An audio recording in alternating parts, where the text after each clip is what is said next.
வணக்கம் நண்பர்களே. இப்போது அண்ணாமலை இங்கே தான் இருப்பேன் இங்கே தான் இருப்பேங்கிறாரு. இன்னும் வேண்டாம் மத்தியிலன்னு சொல்கிறார் இல்லையா? இப்போ ஒரு ஃபார்ம் மாதிரி போட்டு அன்பு கூட்டம்னு சொல்லி டீட்டெயில்ஸ்லாம் பண்ணிகிட்ருக்காங்க. அது என்னன்றது இனி விவரம் இனி போக போக தான் தெரியும். தொகுதி வாரி விறுவிறுப்பாக நடக்கும் நிர்வாகிகள் நியமனம் அந்த மாதிரிலாம் தலைமைக்கிறா என்னன்றது கொஞ்ச நாள் ஆகும்போது தான் அதோட இது தெரியும். பாஜக விட்டு வர்றதுக்கு இதில் தலைமை பொறுப்பில் வரலாம் தான்.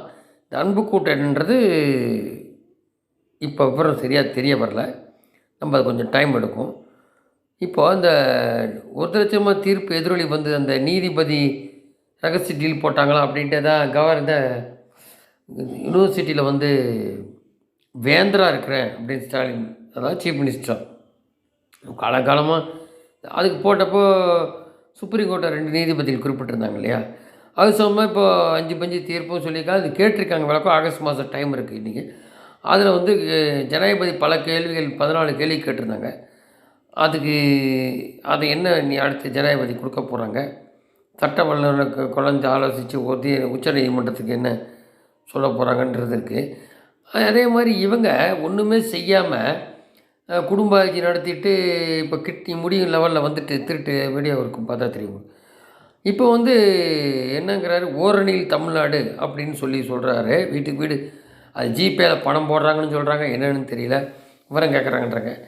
அது ஒருத்தருங்கிறதோ கேஸை போட்டு இப்போது நீதிபதி சுப்பிரமணியம் போட்டு இடைக்கால தடை போட்ட ஓடிபியில், அதாவது என்ன கேட்டிருந்தாங்க கேஸ்லன்னா, பப்ளிக் போட்டிருந்து இந்த மாதிரி வீட்டில் வந்து 1000 ரூபாய்க்கு இந்த எடப்பாடி சொல்கிற மாதிரி 1000 ரூபா கொடுக்க மாட்டேன் மிரட்டுறாங்க, ஓடிபி கேட்குறாங்க, ஃபோன் நம்பர் கேட்குறாங்க, ஆதார் கேட்குறாங்க. எதுக்கு தனிமொழி வேணா பிடிச்ச ஒரு நீ பண்ணுற எதுக்கு வீட்டுக்கு வீடு படியேறி வர அதிகாரிகள் முடியுமா?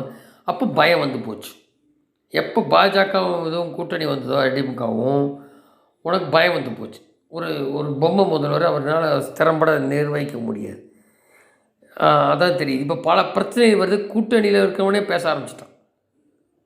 கம்யூனிஸ்ட்டு சண்முகம் அவர் கூட பேச ஆரம்பிச்சிட்டாரு. இப்போ ஒழுக்கமான வாக்குறுதி நிறைவேற்றலை, எல்லாருக்கும் தெரியும்.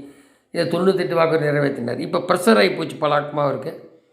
அவர் இப்போது அப்போலோவில் இருக்கார். அவர் குணமாகி வரட்டும், அது யாராக இருந்தாலும் கரெக்டாக செய்ய வேண்டியது. என்னென்னா பல பக்கம் ப்ரெஷர் இப்போ கட்சியில் குடும்பத்தில் அதுதான் இந்த மாதிரி இருக்குது. ஸோ நீதிமன்றம் இதெல்லாம் நிபந்தனையற்ற மன்னிப்பு கேட்டு ஐஏஎஸ் கொடுத்த கடிதத்தில் என்ன பண்ணுறாங்க, கோட்டையில் நடந்த இது மாதிரிலாம் நிறைய விஷயமெல்லாம் இருக்குது. அது என்னன்றது போக தெரியும், பொறுத்து வந்து பார்க்கலாம். படப்பட்டி வச்சு சுற்றிட்டுருக்காங்க எந்த கூட்டணி வரும்னு. அப்படி மக்கள்கிட்ட பண்ணியிருந்தால் மக்கள்கிட்ட கேட்கலாம். இல்லை